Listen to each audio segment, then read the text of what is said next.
Oui, bien sûr. Merci beaucoup, chers journalistes.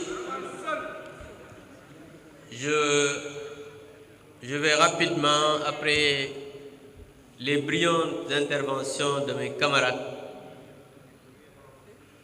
M. El Hadj Malick Sarr et mon président à moi, Amadou Mame Diop, essayer, après l'ouverture de mon patron Seydou Gueye, de revenir un peu sur l'objet de cette conférence de presse. Je dirais ce point de presse. Vous tous, vous savez, je l'ai dit, je l'ai redit, je le répète aujourd'hui, Ousmane Sonko a un problème psychologique compliqué avec la vérité.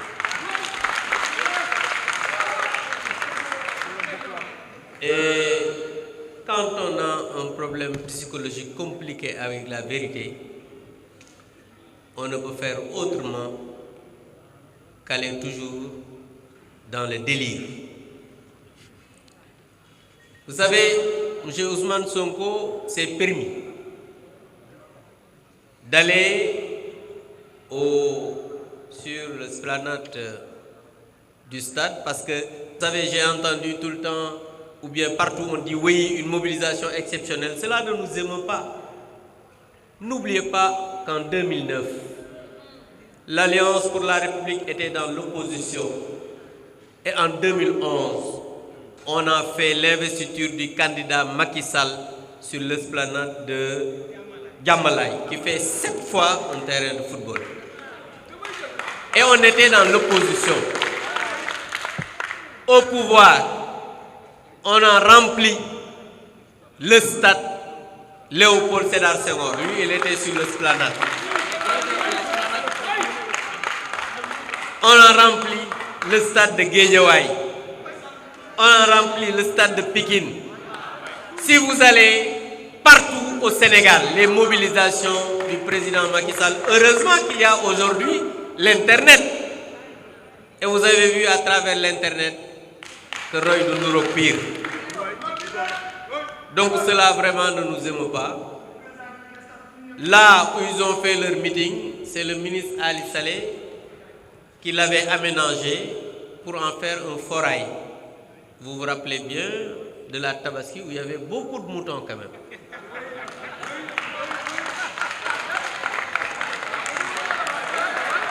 Chers journalistes, M. Ousmane Sonko a dit que quiconque dit que la dette cachée n'existe pas ira en prison. Ousmane Sonko, moi je dis que la dette cachée n'existe pas au Sénégal. Parce que, vous savez,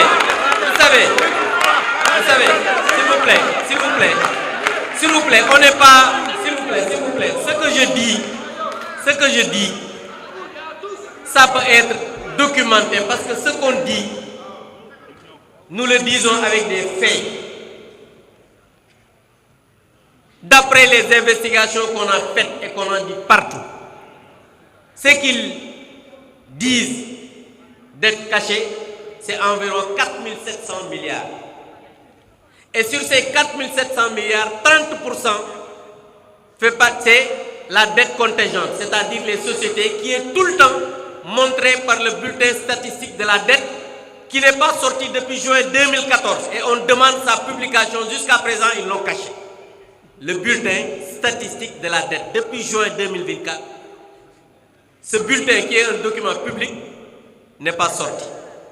Donc Ousmane, avec ton gouvernement, sortez le bulletin statistique de la dette. Autre chose, je parlais des 30%. Parmi les 66%, il y a 2000 milliards qui représentent 66%. C'est la dette centrale. Parce qu'aujourd'hui, quand un État vient, change le mode de calcul en disant que je vais prendre la dette centrale, cumulée à la dette contingente, et ça nous ramène à 132%, mais cet État-là doit prendre ses responsabilités pour dire que j'ai changé de mode de calcul. Parce que le FMI, je vous rappelle, que le FMI ne produit pas de chiffres. Le FMI travaille avec les chiffres que le gouvernement lui a donnés. Ça, il faut que vous le sachiez. Quand le FMI vient, le gouvernement lui donne son mode de calcul.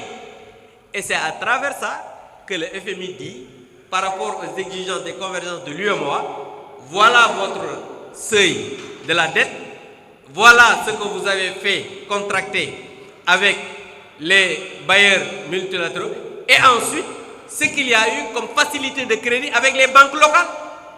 Mais ça, c'est un débat technique que Ousmane Sonko ne peut pas comprendre. Malheureusement, nous avons à la tête de ce gouvernement quelqu'un qui n'est même pas au courant de ce qui se passe dans l'État. Il s'est permis de dire que Pape Malick Ndour a été épinglé par le rapport du PRODAC. Écoutez bien ce que je vais vous dire. Le rapport du PRODAC, si vous allez dans le net, il y a un article sur Dakaractu, c'est le 11 juin 2018. C'est sorti, 11 juin 2018.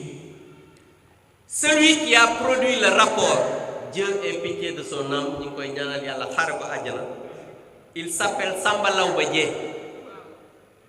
Il est décédé au mois d'octobre 2018. Et Pape Malick Ndour, écoutez bien, a été nommé en juin 2019. Regardez ce gros mensonge. Regardez cette grossièreté. Mais Ousmane Sonko est vraiment malade.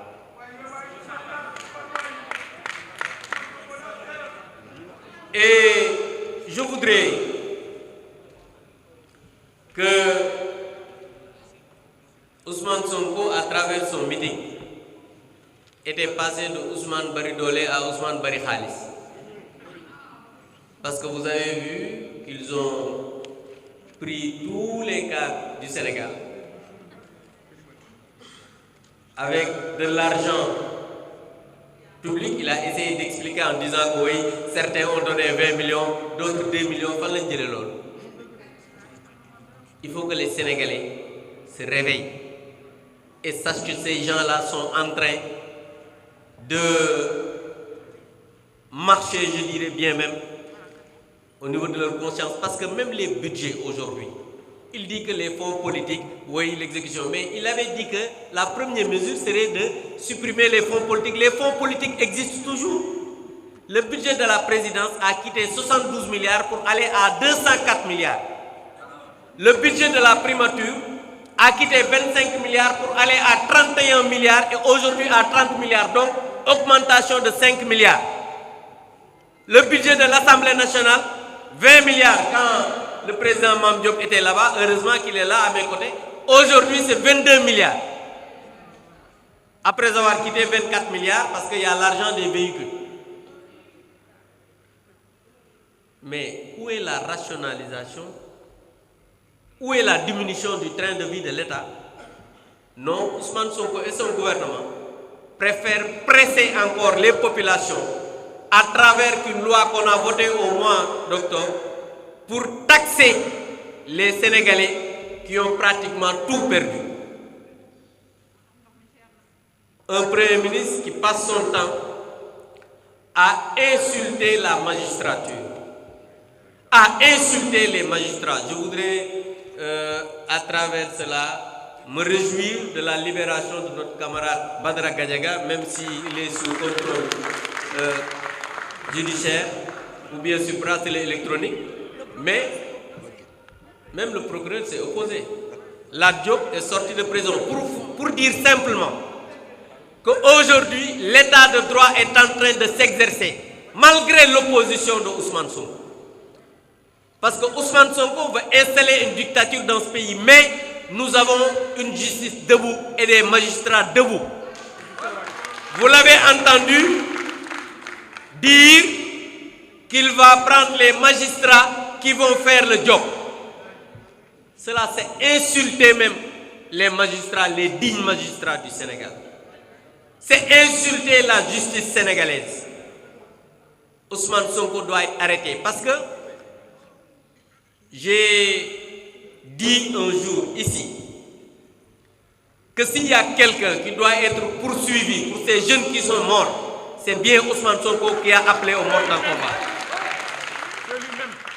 Ousmane Sonko a appelé au mortal combat. Il a dit Koudé Sandé Jurat. Et on l'a dit dans le texte, nous sommes fiers d'avoir fait face à des brigands, des voyous, des ingénieurs du chaos qui ont voulu mettre fin à ce pays. Et le président Macky Sall, en toute responsabilité avec son gouvernement, et les forces de défense et de sécurité que nous félicitons, ont fait face à ces ingénieurs du chaos. S'ils ne l'avaient pas fait, aujourd'hui, on n'aurait pas encore un pays qui s'appelle le Sénégal. Et ils se permettent de prendre l'argent du contribuable et de donner ça à des soi-disant ex-détenus, sans aucune décision de justice. C'est inacceptable et scandaleux. Mais en tout cas, nous, à l'Assemblée nationale, on va exiger que cet argent-là nous soit restitué parce qu'on ne sait pas dans quelles conditions ils l'ont dépensé. Donc, pour dire simplement que nous avons un Premier ministre qui est malade, un Premier ministre qui a un problème psychologique avec la vérité, un Premier ministre qui ne comprend pas l'État, un Premier ministre qui n'est pas informé, bref, un Premier ministre qui ne mérite pas sa place, qui a un boubou plus long, plus gros, je ne sais pas, il est large que ce qu'il doit avoir. Donc vraiment, malheureusement, on a un homme comme ça à la tête du gouvernement qui a un problème avec tout le monde, mais enfin, il a un problème avec lui-même. Pour ñëw rek wax ne ñun li nga xam ne moo ñu fi dajale tey mooy waxtaan ci yu doy waar yi nga xam ne Ousmane Sonko wax na ko ndax ñun bu ñuy am dégg-dégg muy wax dañuy gis nit koo xam ne